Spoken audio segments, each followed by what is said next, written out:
Imagine tossing a furry Einstein into a blender with a parkour master and a toddler who just discovered espresso. Now drop that little chaos machine into the same jungle as a 100-pound gorilla wannabe with steak knife fangs, a bad temper, and a posse of muscle-bound backup dancers. This isn't a peaceful nature walk. This is primate pay-per-view. Monkey madness. Capuchin versus baboon. Brains versus brawn. One's a tool-using trickster who could outsmart a locksmith. The other's a snarling tank of fur who fights leopards before breakfast. And before you laugh this off, yes, a baboon has squared off with a leopard and won.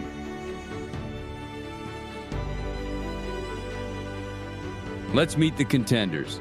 The capuchin enters the ring like every underdog from every feel-good sports movie.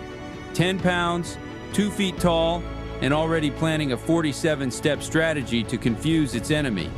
Its brain-to-body ratio is insane. Pound for pound, it's one of the smartest primates on the planet.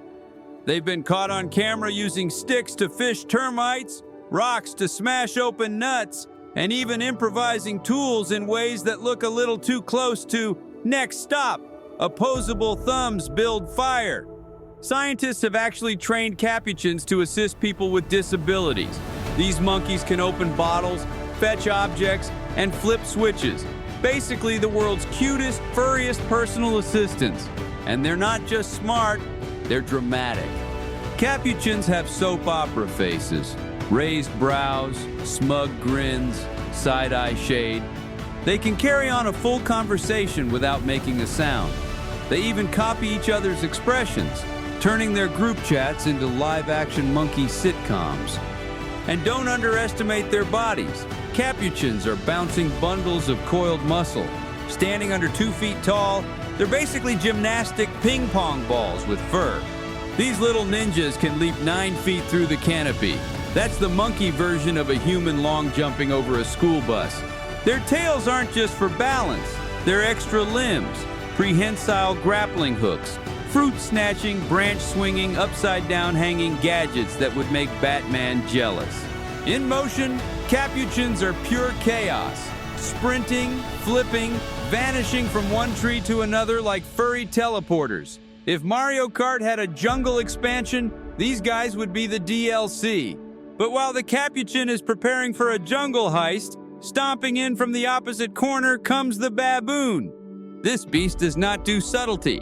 Weighing up to 100 pounds, a baboon is 10 times bigger than a capuchin and built like a linebacker with a grudge.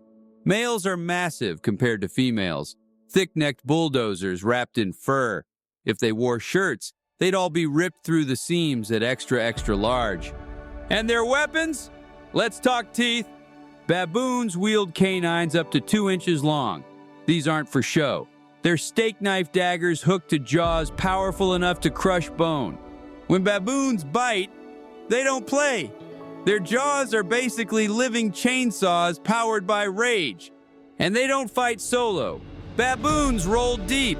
Their troops can number in the hundreds. A snarling gang of furred gladiators who've got each other's backs. Mess with one, and you're instantly surrounded by a screaming wall of fangs, claws, and bad attitudes. They've fought off leopards. They've chased jackals. They've even squared up against humans and survived. And when you look closely at them, you can see the history. Thick hides, scarred faces, torn ears. Every baboon wears its fight resume on its body. But don't think all that bulk makes them slow. Oh no. These beasts can sprint at 30 miles per hour. That's faster than most backyard dogs. Now imagine the dog is a muscle-bound berserker with butcher knife teeth running straight at you. And while they're known for their ground game, baboons can climb too. Their padded hands grip trees and rocks like Velcro. If you thought you could just scramble up a tree to escape, think again.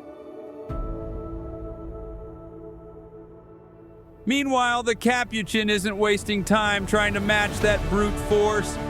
Its strategy is speed, smarts, and mischief. These little masterminds plan ambushes, pass knowledge across generations, and even outwit predators by working together. Capuchins don't brawl. They scheme. They play mind games. They're the chess players of the canopy. And they've got the agility to make it work. Light on their feet, quick in their decisions, capuchins can vanish before danger has time to react. They're the ninja escape artists of the monkey world. Now contrast that with the baboon. Where the capuchin escapes, the baboon escalates. Their arms and shoulders are built like jungle wrecking balls. Disputes end with body slams, tackles, and violent chases. If the capuchin is Spider-Man, the baboon is the Hulk. Brains versus brute force. Tricks versus terror. So let's talk showdown. If these two meet in the jungle, it's not fair. It's David versus Goliath if Goliath had biceps the size of boulders and a personal anger management problem. The capuchin's only hope? Outsmart the brute. Set traps, pull tricks, maybe rig up a slingshot and hope the baboon gets distracted stealing someone's lunch.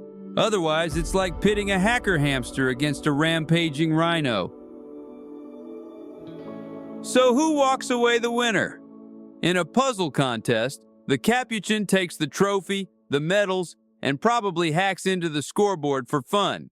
But in a no-rules, fur-flying, teeth-gnashing jungle brawl, the baboon walks away with the belt and the bananas, and maybe your camera.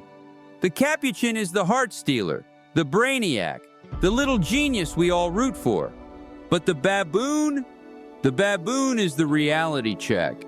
The jungle reminder that sometimes size, fangs, and sheer savagery end the story before brains get to write the ending. So in monkey madness, brains may win the science fair, but biceps bite back. And between a clever little hacker and a bone-crushing brawler, the smart money's on the one with the chainsaw jaws and an army of friends.